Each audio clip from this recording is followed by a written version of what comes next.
If you were to live to be 80, how many of those years do you think you'd actually live? And I'm talking about truly living.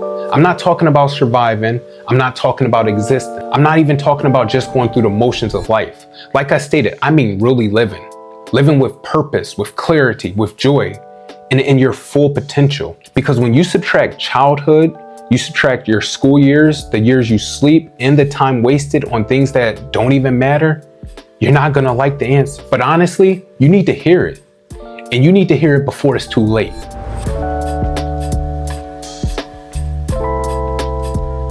The average lifespan in the US is 77 to 80 years old. And when you subtract 16 years of childhood and school, and when I say school, I'm referring to K through 12, then you subtract about 26 years spent sleeping, which is 1/3 of your life.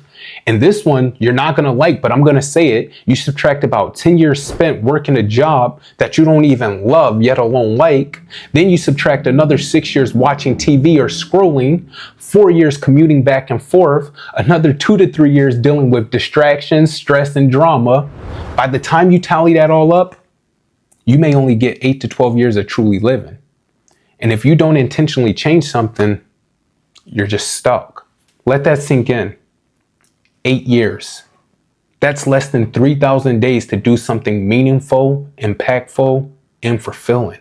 We miss our potential for a variety of reasons.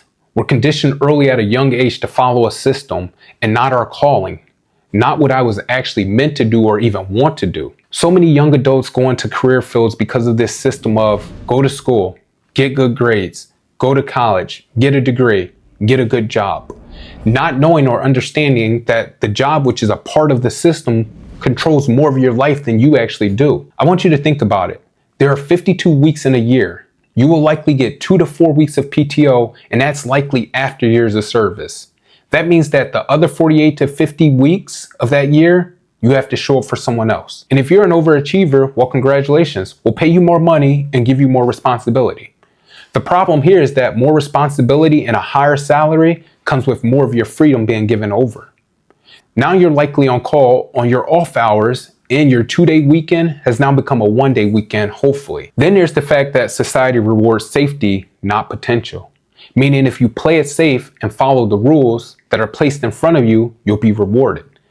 And I'm not saying you should live an unsafe life, but I'm stating that individuals willing to take a risk on their self are playing and living by different sets of rules, which some people would deem unsafe because it crosses the formulated society lines. We also miss our potential because of fear of judgment, failure, or even success, and it keeps people stuck.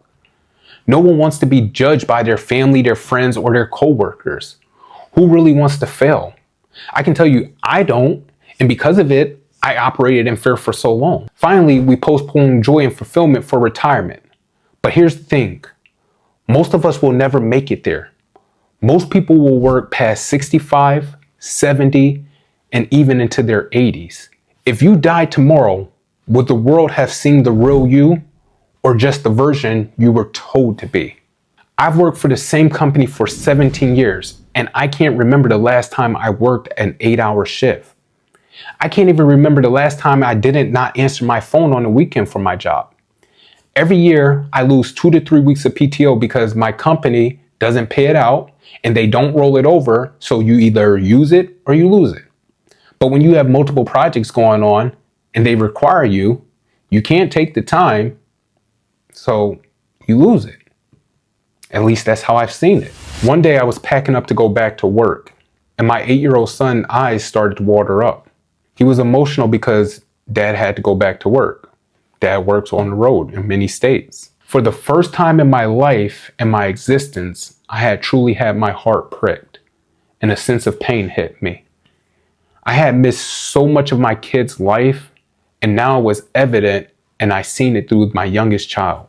I got in the car and I began driving. By the time I made it to the top of the street, I was crying, and I couldn't even look at myself in the mirror. Literally, I looked in the mirror as to see if he was waiting in the middle of the road looking for me.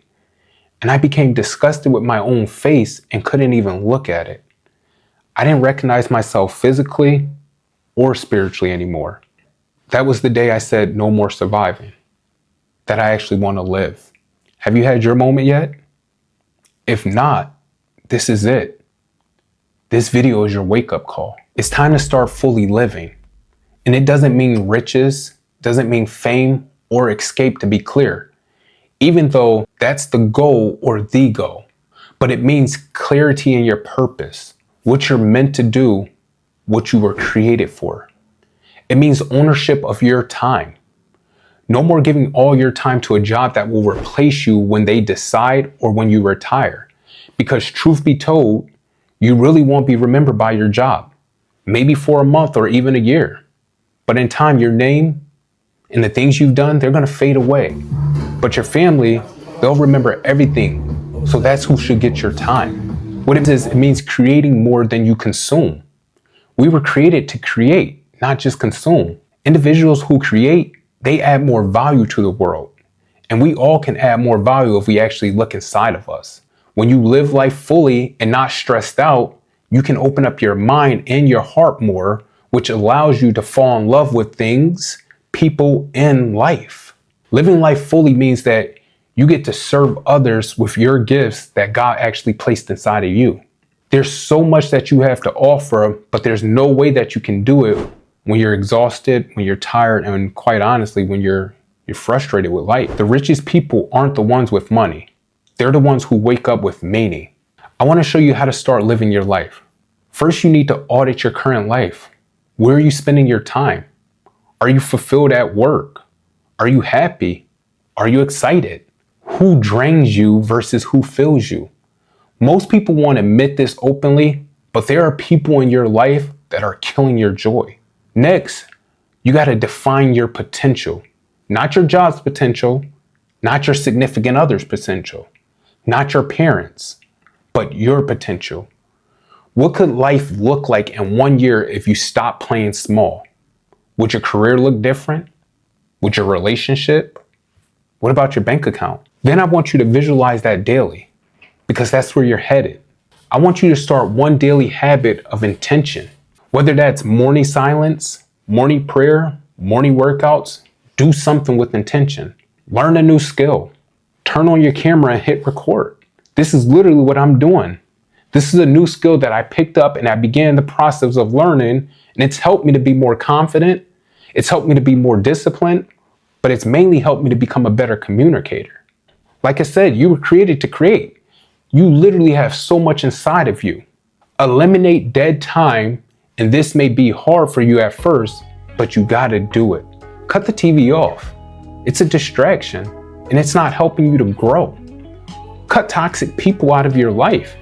And this could be family and friends. It could be coworkers. Most of us, we struggle to be alone or disliked, but you can't grow around toxic people. It's bad for your development. Cut out comfort. Get used to being uncomfortable and embrace it. Because I can tell you, when you're uncomfortable, that means you're growing. Learn how to replace TV, social media, and things like that with books, with mentors, with challenges. The next thing would be to join a growth community like UnTapped Potential. Because transformation needs accountability. And if you're still listening, that shows me that you want to change and you want to surround yourself with the right people that can accelerate your growth. You don't need a new year.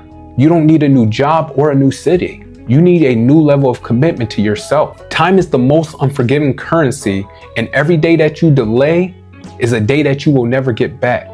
So stop procrastinating and start your business. Forgive that person that you've been holding a grudge toward for years, just allowing them to live in your head. Write the book that has been bubbling up inside of you. God literally put it in you for a reason. Take the risk and you'll change your life. You were not born to pay bills and die. You were born to create.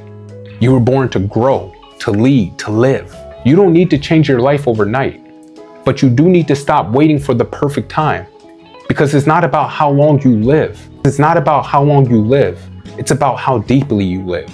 If you're ready to stop existing and start living at your untapped potential, then subscribe to the channel. Drop a comment that says, I'm ready and I'm starting today. You got one life, so make it undeniable. Let's grow, let's build, let's unlock what's already in you. Later.